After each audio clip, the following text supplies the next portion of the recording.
Yes, gigising ka pero wala kang motivation, yung point na parang wala ka ng direksyon. Instead of saving money, lagi kong sinasabing, deserve ko 'to, bibili ako ng ganito, bibili ako ng ganyan. Am I not good enough? Bobo ba ako? Maybe I'm just limiting myself too early.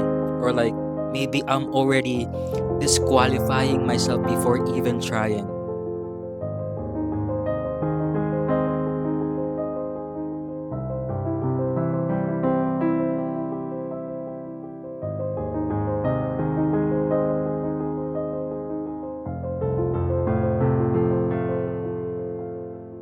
Rejection after rejection after rejection. Yan yung nangyari sa akin for the whole 8 months of being unemployed. So habang nasa waiting season ako, hindi ko alam na tinuturuan na pala ako ng mga bagay-bagay na dadalhin ko even after getting hired. So, the first thing I learned is this. You slowly lose your identity and sense of routine.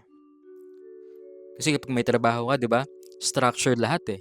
Gigising ka, magre-ready ka, magko-commute, magla-login, may mga task, may mga workloads, may mga deadlines, may mga meetings, nakakausap ka ng mga tao every single day.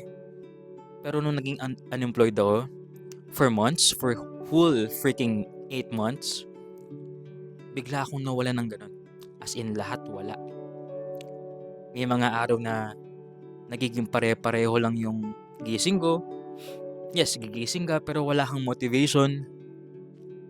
Minsan, hindi ko na nga alam kung anong oras ako kakain, anong gagawin ko, paano ako maging productive, kung ano ba talagang ginagawa ko sa life. And slowly, hindi lang naging routine yung nawawala o hindi routine lang yung nawawala. Yung sense of identity ko, nawawala din. I didn't realize it at first, pero I was slowly hitting rock bottom. Yung point na parang wala ka ng direksyon. Yung, yung everything feels stuck. But looking back now, that rock bottom season didn't define me. It actually forced me to pause, reflect, rebuild myself in a ways that I didn't understand back then. Di ba nga may saying na, when you hit the rock bottom, the only way left is up. But first, you learn how to stand again. Life will find a way to humble you. Minsan hindi natin namamalayan, right? Na nasasanay na lang tayo. When we have a stable job, nagiging normal na lang yung may pumapasok naman na sweldo eh. Parang automatic na siya eh. Like may times pa nga na hindi mo masyadong iniisip kung saan napupunta yung pera. Basta alam mo, may papasok naman ulit next cut-off eh. 'Di ba? Gano'n tayo. Or probably gano'n ako nung nangyari for previous um, work, nung may work pa ako. I can say na naging irresponsible talaga ako. Instead of saving money, lagi kong sinasabing, deserve ko 'to, bibili ako ng ganito, bibili ako ng ganyan. Don't get me wrong, hindi naman mali yun. Hindi naman talaga masama yun. Ang masama is you lose control over it. Hindi mo na ma-manage ng maayos yung finances mo. And looking back for the past 8 months of being unemployed, natutunan kong i-value pati yung pinakamaliit na bagay. Mas naging grateful ako kung anong nakahain sa mesa, di ako naghahanap ng wala. Yung tipong may kini-crave ako pero mas naiisip ko na unahin 'pag inuna ko pa yun, wala na akong budget for tomorrow or like for the next days. Kasi kinrave ko yung masarap pero mahal, right? So, it pushed me to be more humble. Di maging reklamador, maging contented. Kaya I realized, you don't learn humility in success. You learn it in waiting, losing, and starting over again. The third thing I have realized it's okay to rebrand yourself. Nung nawalan ako ng trabaho at sunod-sunod na yung rejections talaga for the whole 8 months, sobrang dami kong naiisip. Isa na dun, am I not good enough? Bobo ba ako? Like, dumating rin ako sa point na mag-business na lang kaya ako or like magbenta ako ng dapat kong ibenta dito para magkaroon ako ng pera to sustain my needs. I started questioning everything about myself. Pero habang tumatagal, napapagod na rin ako mag-overthink. And I remember that someone told me, if you can overthink the negative, why not overthink the positive? You know what? That changed something in me. Like, I need to start doing something new, something fresh, yung hindi ko pa nagagawa.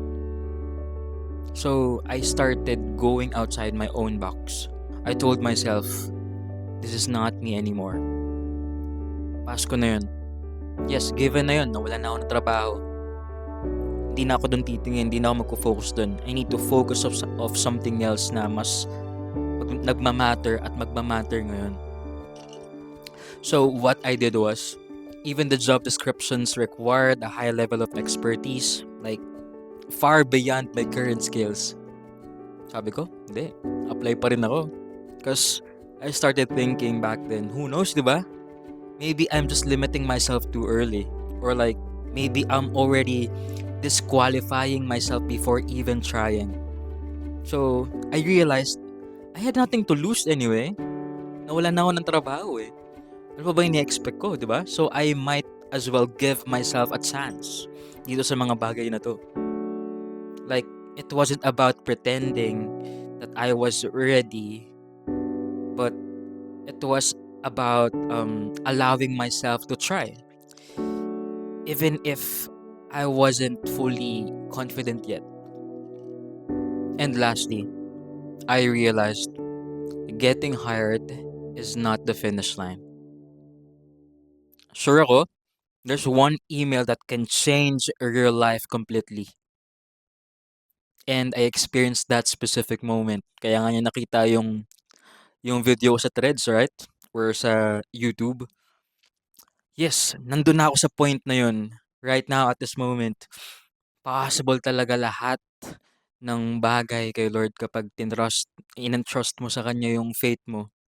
Even the smallest one na circumstances, walang imposible sa Kanya. And tama nga yun, yung nasa Isaiah 60 verse 22. When the time is right, I, the Lord, will make it happen. Hindi siya minadali, pero hindi rin siya madali. Gets nyo? But it happened in the right time, in the right moment. Dun sa feeling na binigay ko na sa Kanya. Binigay ko na lahat-lahat. Pagod na akong mag-overthink ng negative things. Pagod na ako. Andun na ako sa moment na yun. Bigay ko na lahat sa'yo, Lord. Ikaw na bahala. But, yeah, after I received the job offer, that email, it didn't stop there. Because I realized I was entrusted with this big opportunity once again. Not just to get hired, but to continue growing. I have to bring everything I learned from that waiting season. From that entire 8 months of waiting season. The humility, the resilience, the discipline into this whole new chapter of my life. And getting hired was never the end of my story. It was just proof that waiting seasons don't last forever.